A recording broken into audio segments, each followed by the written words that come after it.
Yardsticks, the quality of the economy. They can control public opinion by simply saying, oh, look at the GDP. It went up 4% this quarter over last year. Oh, look at profits. They're up 10%. And that's what goes over the evening news. We have to turn that around and expose the fraud of these yardsticks, which are oligarchic, plutarch, large yardsticks. They're not people yardsticks. Remember, whoever controls the yardsticks, whether it's the SAT or the graduate record exams or the definition of beauty or the definition of political success, will control the agenda, will control the way we look at the world. In analyzing who we should pay attention to, it helps to ask one single question. If millions of people do not have health care, who is saying no to their getting health care? The HMOs, the drug companies, the hospital chains. If tens of millions of people don't have a living wage, who's saying no to a living wage? The Walmarts, the Kmarts, the McDonald's, the Burger Kings. If tens of millions of people are having to pay more taxes than they should, and the rich and powerful and corporate are paying far less than they should, who's saying no to this kind of tax reform? It's these corporations and their executives. If you make capital gains and dividends, you pay 15%. If you work in a steel mill, you're up to 33%. Quite a difference between the maximum tax rate for clipping coupons in a Park Avenue condo and going to a hot steel mill every day, 5 days a week. The tax rate is over double on workers. Who is saying no to cleaning up the election process, which is now on an auction for the highest bidder? They have quarterly returns now for Hillary and Obama and Edward, like they're corporations. It's corporate money that's saying no. Who's saying no to access to courts for people who desperately need compensatory justice? It's the corporate wrongdoers. After a while, you get the idea, huh? Where the focus is. I usually don't like this phraseology, but I find it irresistible. Whenever you meet any politicians or any government employees, tell them, it's the giant corporations, stupid. That's who it is.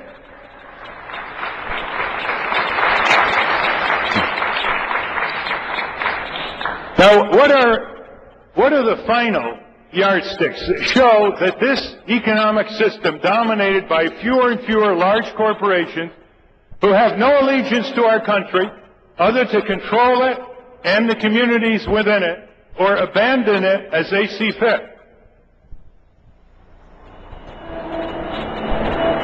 The basic infirmity is the following.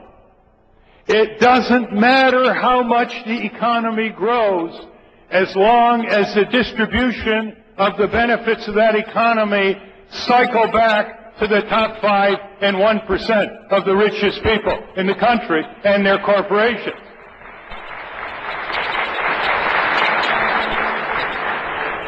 The crumbs are not enough. Our economy now is about 20 to 25 times more productive per worker than it was in the year 1900. Remember that, 20 to 25 times adjusted for inflation. In 1900, there were poor people, there were hungry people, there were people without adequate shelter. And in the year 2007, there are poor people, there are hungry people, there are people without adequate shelter, and there are people deep, deep in debt. Oh, they may have television set now where they did in 1900. But how can an economy grow 20 to 25%? 20 to 25 times more, rather, per capita, and still not have abolished poverty, still not have provided decent housing, still not have provided decent opportunities for people, still not have rebuilt our cities, still not have had Medicare, full Medicare for all? That's because the corporate system is inherently defective. No matter how it grows, no matter where it grows, it will not just damage the environment and cheat consumers and provide hazardous workplaces, etc. It will cycle the gains back into the top 5, 4, 3, 2, 1%. When I was growing up in a factory town in Connecticut, the heads of those factories, not one of them was making more than 7 times the worker wage in their factory. And I'm talking about the top guys, not the managers. Now it's the Fortune 500 CEOs are making between 400 to 500 times more than the average worker. The head of Walmart made $11,000 per hour on the average, 8 hours a day last year, and hundreds of thousands of his workers were making $6.5, $7, $8, $9, $10 an hour. You can see the gap growing, growing. There isn't even a word to describe it. A gap is not enough. So what do we do about all this? First, the smarter the strategy, the more targeted the strategy, the more a certain amount of civic power will carry the day. We have to first split the corporate entity from the entity known as a human being. Corporations must be structurally, constitutionally, and operationally subordinated to the sovereignty of the people.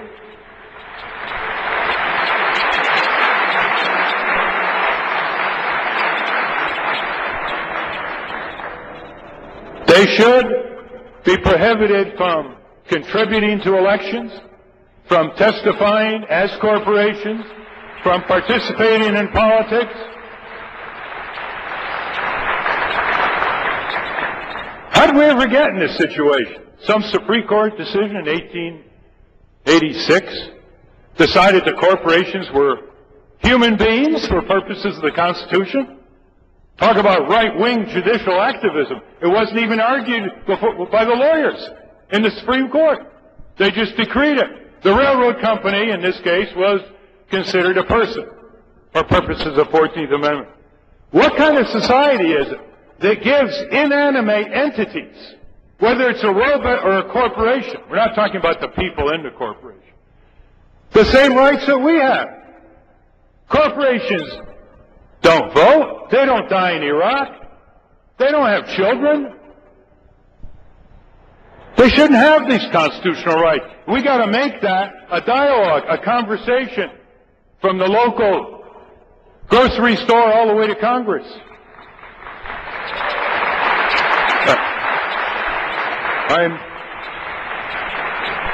I'm pleased to say that all over the country people are raising that. And no small part to the work of a group called COCLAD and Richard Grossman and others who raised this about 15 years ago. Corporations should not be persons. Personhood should be taken from these corporate entities. When we do that, we set up the next change, which is federal chartering for large corporations. No more Delaware chartering or Reno, Nevada chartering. We have to redefine the agreement between the society and the giant corporate entity. The best way to do that is to abolish state charters.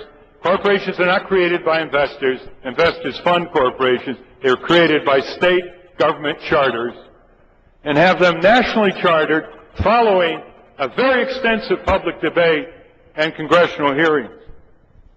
You know, in the early days, in about 1800, when the first corporations were chartered in the state of Massachusetts to manufacture textiles, the legislature chartered one at a time. They put them on a short leash. They made them renewable. Those legislators were worried about Frankensteins arising in their midst. Corporations were seen as our servants then, not our masters. They become our masters, not our servants.